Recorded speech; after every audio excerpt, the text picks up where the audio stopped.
Hi everyone, this is Carlos from Forex. Today is January 18th, 2010, and let's wrap up for today's forecast result. All right, so today the market did not help us too much. We had a forecast blueprint of expecting the market to get inside the zone and then continue to the downside based on our parameters of the 4-hour chart that was going down. All right, so we stay on that parameter, but the point is that market otherwise decided to do something else and reverse up on us. Now I'm gonna take this advantage of explaining to you the beauty of the stop loss, all right, of the synergy zone. This was the synergy zone, and I explained that I wasn't feeling too comfortable due to the fact that the range of this zone was about 36 pips only, and this is too narrow for the bridge bound. But once again, I use whatever the calculations and analysis brings me in.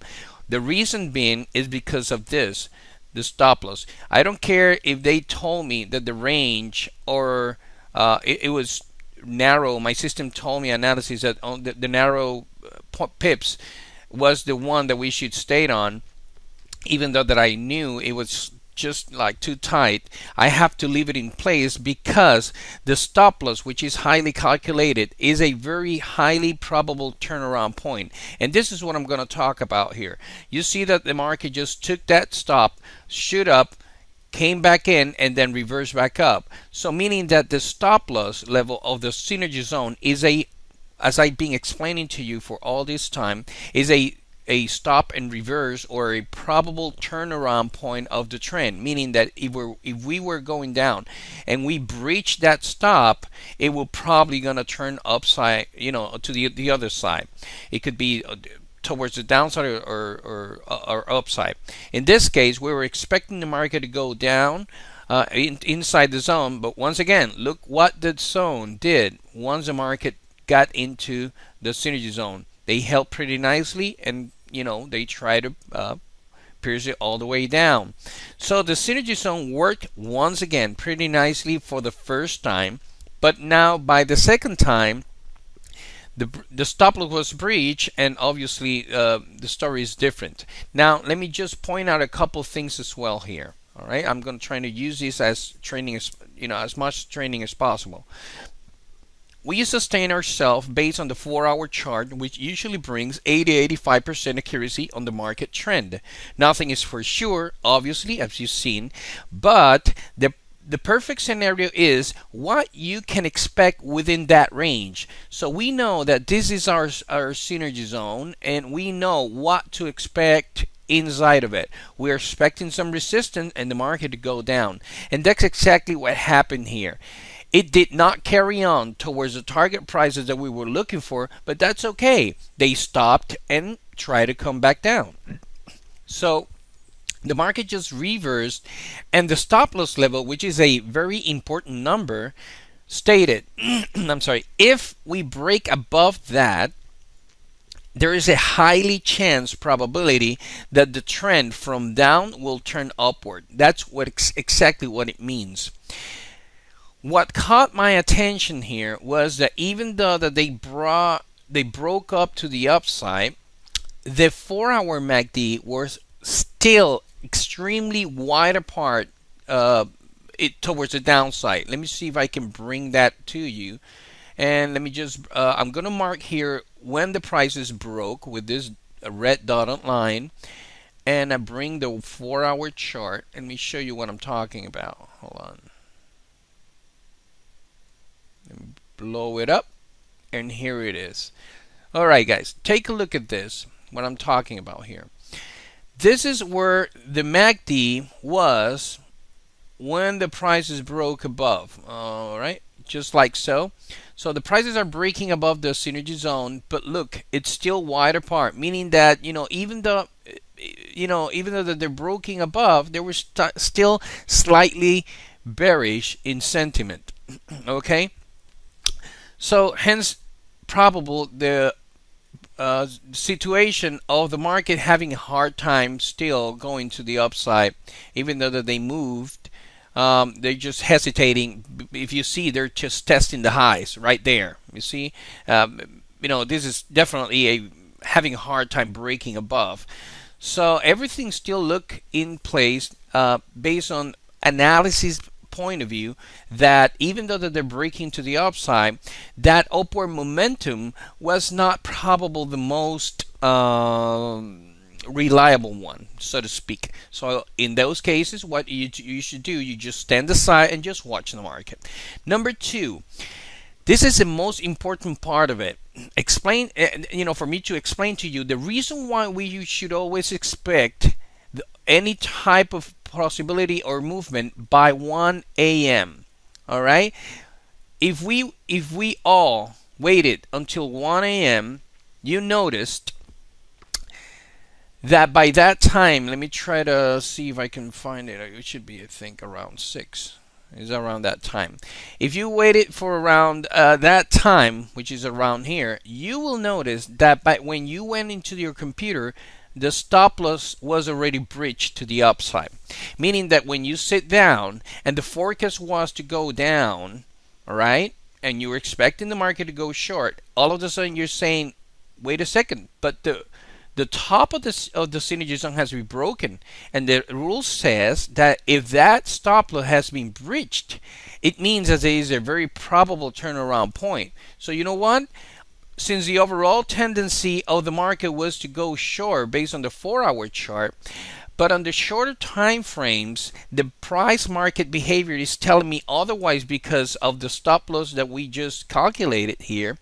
Well, it's a confluence of ideas. Main trend still wanted to go down, but short terms intended to go up based on market price activity. So that means that this is stand aside, let's not trade altogether and wait for a more clear scenario. So I hope this explanation expand your knowledge on how to use the price market activity in order to understand if you should be getting in or standing aside of the market. All right, so I don't want to expand it too much into here, because I want you to use this as a great training scenario of what to expect once the market breaches that synergy zone stop level, when you are in a position to go short or expectancy to go short, but the price market behavior tells you otherwise. When that happens, in your sentiment will be is a stand aside, because you know what, they don't know what they want to do.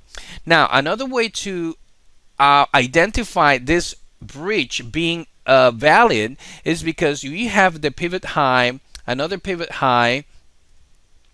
Let me do this again, hold on. There you go. So let me drop down to the 30, it's easier. There you go. We have a pivot high, which is the first pullback into the synergy zone, second one, another one here, third, and you do what? You connect them all together just like so, and just watch the market. Now another way to analyze these things is just like so. The market just got into the zone, and I explained to you when this happened premature before 1 a.m. Eastern Standard Time, I want to take my close look at it. Why? Because if the market just came out of the zone and they go back into it, well, it's a very uncomfortable trade to take, based on that the market just reached the area that they wanted to test. Why would they come back and retest it again? And from that point on, what I'll do is I use this pivot stop trading system to help me dictate if I should go into the zone. Let me just explain to what I'm trying to say. The market got into the zone and came back down, right? Now they're coming back into place, back into the zone, and I understand, because obviously I'm the creator of the system, I understand that the best possible scenario to short the market would be within the zone. But now, but I noticed that the market just came to the zone, got out of the zone, and now they're going back into it. You know what?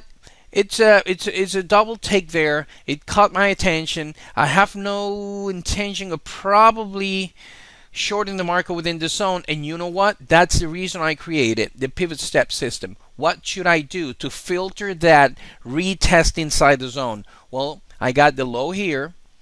I got another pivot low here, which is, the failed downward move, and the market got into the zone. And you know what? I just want to get sure of getting into the market, and what I'll do is as follows. You do a trend line to the upside, just like so, and wait for a clear breakout of the zone, meaning that the prices came from the zone, get back into the zone. And what I want to see, let me change colors here. Hold on, just change colors.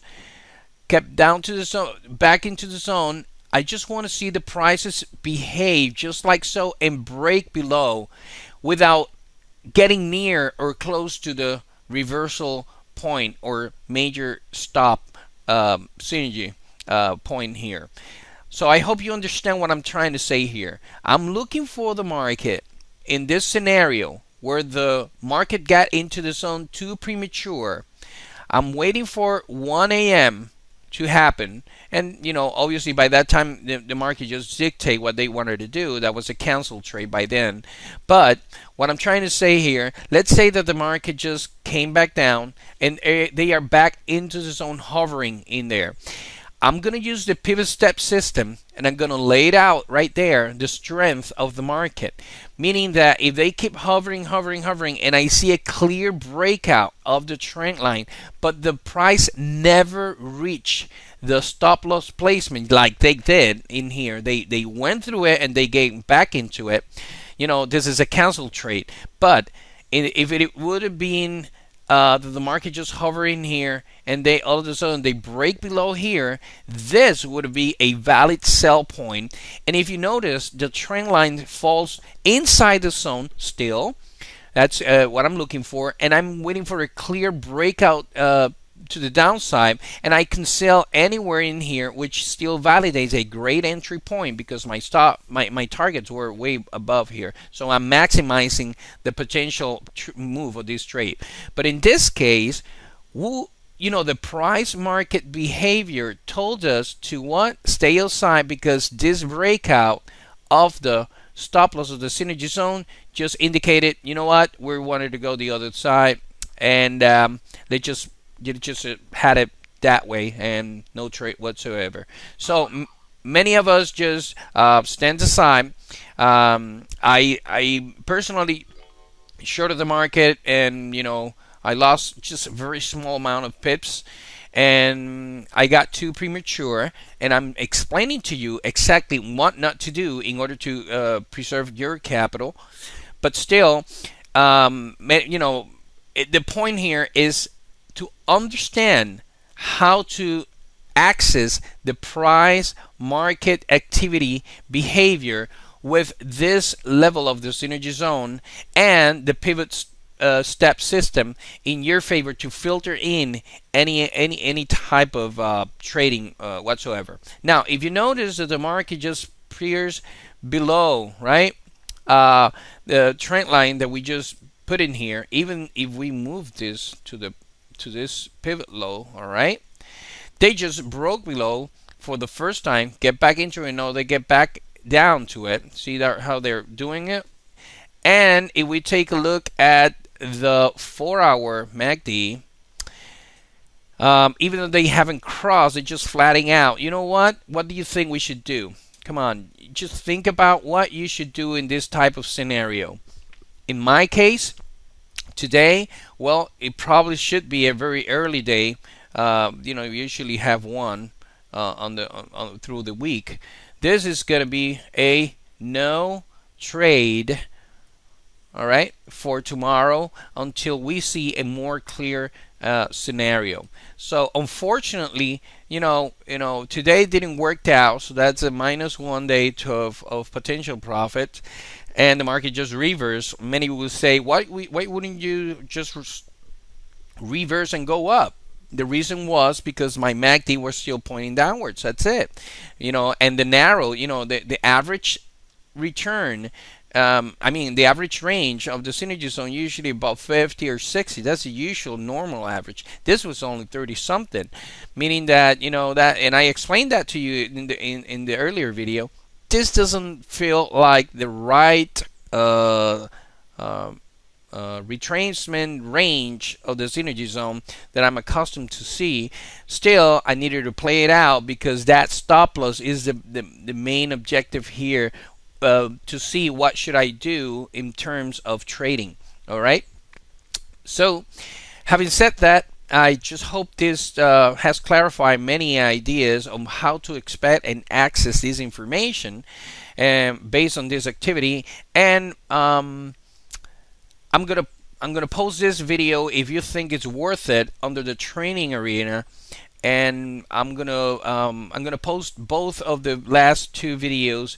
Last forecast, which is the expectancy and the outcome of today as part of the case study arena. All right, so up until now, I don't see any potential movement whatsoever. I'm seeing a possible double take on the upside here. The market just, double testing that. So it's obviously that we need to see a clear break above this level, or perhaps a rundown, maybe below this level. So what we should do, just stand aside, give it a 1 day of the market to react and move and take a side, and they will come back and start taking those nice trades as we've seen happening many times throughout the week. All right, so but hey, we need to let the market dictate, and we just followed through with our blueprint. All right, so this is Carlos Diaz from Forex. Thank you so much for tuning in, and I'll get back to you into the next forecast, which it's gonna be for the 20th of this week of January 2010. Thank you so much, and I'll see you soon in the next forecast.